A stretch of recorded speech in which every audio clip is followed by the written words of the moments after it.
Pourquoi est-ce que l'être humain est naïf? Parce que l'être humain cherche la lumière. Et que quand on lui présente une lumière devant lui, il en est ébloui. Il a cette naïveté de l'enfant qui est ébloui de la lumière qu'il voit. Tous ses contrôles tombent. Tous ses sens qui lui disent « Attention, il y a un danger face à ces lumières. Attention, ce que tu vois n'est peut-être pas ce que c'est. » Mais là, tout tombe. Il n'écoute plus ces petites voix. Il ne voit que la lumière. Et cette lumière est si belle. C'est comme la lumière des contes de fées de son enfance, celle qui éclairait le monde, un monde gris, d'une lueur si belle, celle qui promettait de beaux avenirs, la lumière qui promettait l'amour, le prince charmant. C'est la lumière de notre enfance, celle que l'on a rêvée, celle qui berçait nos rêves d'enfant.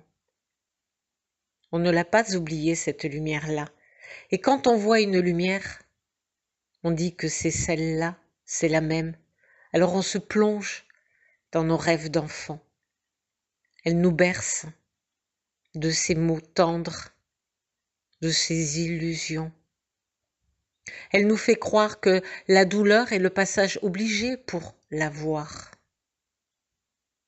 Elle nous fait croire que la mort est le passage nécessaire pour la recevoir. Elle nous fait croire tant de choses. Nous sommes si naïfs. Nous sommes comme des enfants face à elle.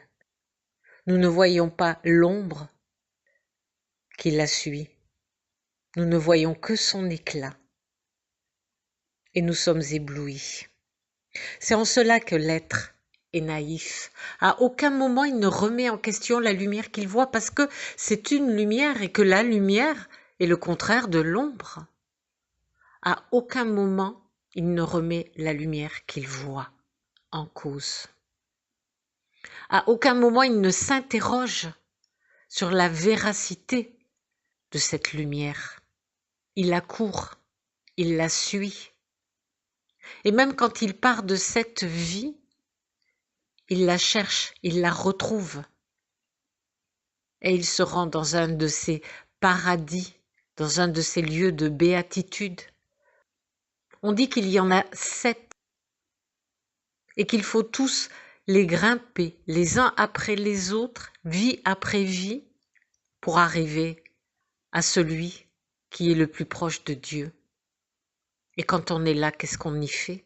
On adore, on chante des louanges, face à une lumière qui nous a fait souffrir tant de vies pour l'atteindre. Nous sommes si naïfs, si prêts à croire les mirages que nous voyons. Et quand nous sommes arrivés au dernier palier de la béatitude, là où nous sommes le roi de nous-mêmes, la reine de nous-mêmes, alors nous souffrons de solitude, parce que nous sommes seuls face à ce Dieu que nous avons cherché, adoré, imploré, aimé.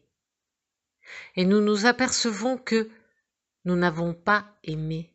Nous avons cru aimer, mais que ce n'était pas l'amour. Alors nous n'avons qu'une envie de repartir, recommencer le voyage pour trouver là où nous avons dévié du chemin. Et nous repartons parce que nous voulons expérimenter l'amour. Nous sommes naïfs, nous recommençons encore et encore les mêmes chemins. Nous allons même jusqu'au fond du gouffre, là où aucune lumière ne passe, pour comprendre ce qu'est la vraie douleur et pouvoir ressentir le vrai amour. Mais l'amour ne se ressent pas. Ce n'est pas un sentiment, ce n'est pas une émotion.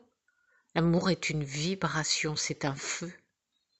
qui ne vous quitte jamais quand vous l'avez trouvé. Qui dans ce monde l'a trouvé?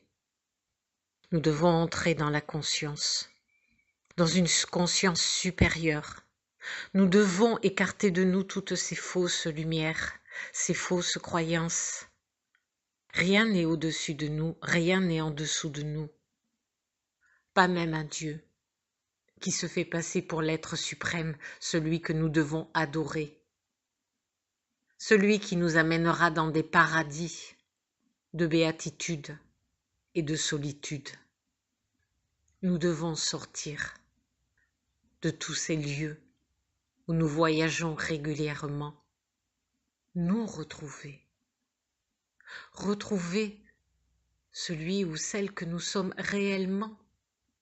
Nous devons arrêter de courir après la lumière. Cela ne fait que nous faire souffrir. Il n'y a pas d'amour dans la lumière. Il n'y a que des sensations d'amour, que de fausses émotions, que de fausses béatitudes. Nous devons retrouver notre liberté. Vous devez sortir de ces chemins qui ne sont pas les chemins de la vérité, de la réalité du monde. Vous ne devez plus regarder des fausses lumières. Vous êtes une lumière et n'avez besoin d'aucune autre lumière pour vous montrer un chemin. Ne soyez plus naïfs. Et qu'à chaque être qui se présente auprès de vous, quelle que soit la lumière, la beauté dont il est paré, demandez-lui qui il est.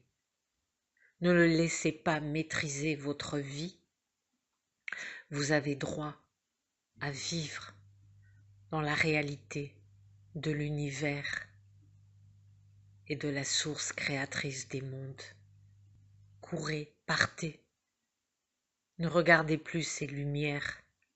Elles sont belles. Ce sont celles de votre enfance, celles qui vous éclairaient dans le noir. Mais ce n'est pas vers elles que vous devez aller.